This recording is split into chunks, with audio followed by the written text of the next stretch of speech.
Good morning, everyone, and welcome back to my kitchen. Liv here. For those of you who don't know me, I'm Fybr's in-house holistic chef, and today we are going to be going through one of my favorite topics, which is working with alternative ingredients. There are all different kinds of ingredients, and then there are alternative ingredients. And I know you're like, what does that mean? Well, today we are going to break that down, and we are going to start with one of my favorite topics, which is flowers. Oh my god, I love flowers. Flowers are so pretty.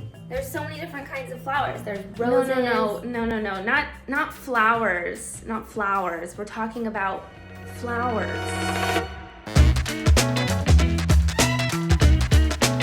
I have the most excessive collection of flowers, and what we're gonna do is I'm gonna get out what's in my cupboard and then we'll go from there. So stay with me. Oh, I think I need a stool. Hold on. So first up, we've got regular flour, double O flour.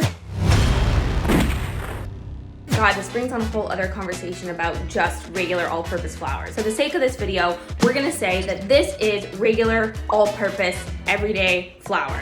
Number one. Okay, stay with me. I'm going through my cupboard. Almond, gluten-free, coconut. There's more. Hold, another nut flour, another coconut.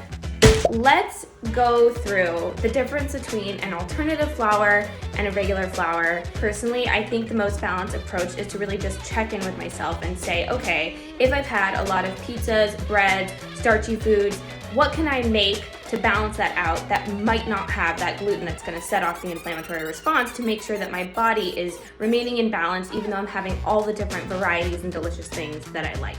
So that is what takes us to our gluten-free flours. When going through the gluten-free flour options that we have, I think it's important to note that long before this idea of being gluten-free was even a thing, people were baking with alternative flours. Across all different kinds of cultures, you will see the use of almond flour or almond meal. All this is almonds that have been ground into a fine powder. You can actually make this at home yourself by just blitzing up almonds in your food processor or Cuisinart. Some people are thinking but isn't that how you make almond butter?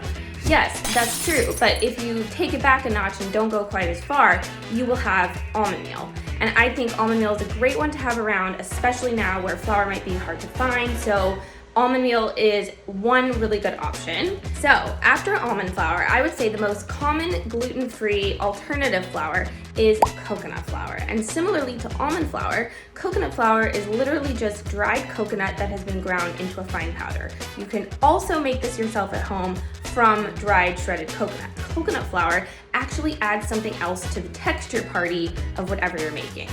Why is that? Well, if you think about it, a coconut is a wet thing. It's like a coconut and it's got the water inside.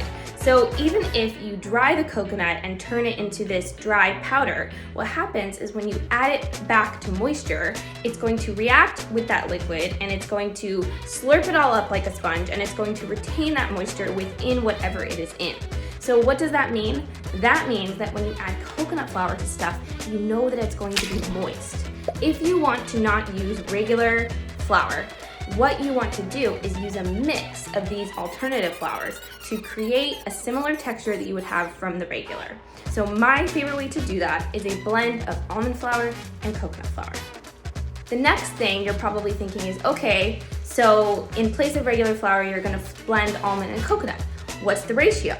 Well, because coconut absorbs so much liquid and almond is so rich and is gonna provide almost a cakey texture, I like to go with 3/4 almond, 1/4 coconut. What that means is that you know that a majority of the texture is going to be kind of cakey and fluffy and light, and it's gonna hold together really nicely from the almond flour, and then the coconut is gonna come in the background. It's gonna add moisture and chew. And I like that in breads, I like that in pancakes, I like it in regular cakes, in cookies. So what you can see is we've taken these alternative flours and we've combined them to have a similar effect as the regular flour without any gluten. I do not want to leave you hanging without addressing pre-mixed gluten-free alternative flours. So a great example of this would be that's not it. This is the one that I would suggest. So this is a gluten-free 1-to-1 baking flour from Bob's Red Mill. Bob's Red Mill does great everything, but I really like this one, and I will read you the ingredients. Almond flour, coconut flour, a little bit of tapioca starch, and xanthan gum. The tapioca starch and the xanthan gum are things that I do not put in my personal gluten-free all-purpose flour mix, but they are useful. What they're gonna do is they're going to add even more stretch and chew. Now, depending on what you're making, that's necessary. Sometimes I don't even think it really adds, which is why I prefer to make my own gluten-free all-purpose mix. So yeah, I hope all of this is making sense. Makes sense to me. Now that I have hopefully armed you with all kinds of information about alternative flours, I wanted to leave you with one of my favorite recipes that utilizes almond flour. My recipe for 4 ingredient pancakes. You can make them in a blender, you can make them in a Cuisinart, and in this case, the almond flour is so beneficial to the recipe. It not only tastes great, it helps the texture. It's so simple. I love these as like a midnight snack and also a breakfast, so I will say no more and show you how it's done. So in my magic bullet, I combine the egg, the almond flour, the banana, and a little bit of baking powder, and now I have my pancake mix. It smells divine. This is what it looks like right now, so now I'm gonna cook these off. You can make these in any size or shape you want. I think I actually might make mini ones, but this recipe can be like doubled, tripled to feed an army, and it is foolproof. The pan is nice and hot. I've got it going over like a medium heat. So I'm just gonna dollop little like 2 tablespoon sized dollops into the pan. I think this is gonna make about 5 mini pancakes. Spread them out into nice even circles. Let me get you another visual. I've let it cook for about 1 or 2 minutes on the first side, and now I'm gonna go in for a flip. It might be too soon. Oh, it's perfect. This is really hard to do one-handed. Oh, okay, there we go. So I'm just gonna let it cook for another 2 minutes on the second side, and that is how easy it is. I just want a moment of pancake appreciation. I don't know if you can see, but they're like perfectly evenly browned, and you can see especially on this one and this one, they've like risen up and they're nice and fluffy. So now we will plate. So these are the finished pancakes. I went ahead and topped them off with a little bit of fresh sliced banana, my favorite maple syrup alternative, which is from a brand called Lakanto, but that's an entirely different video.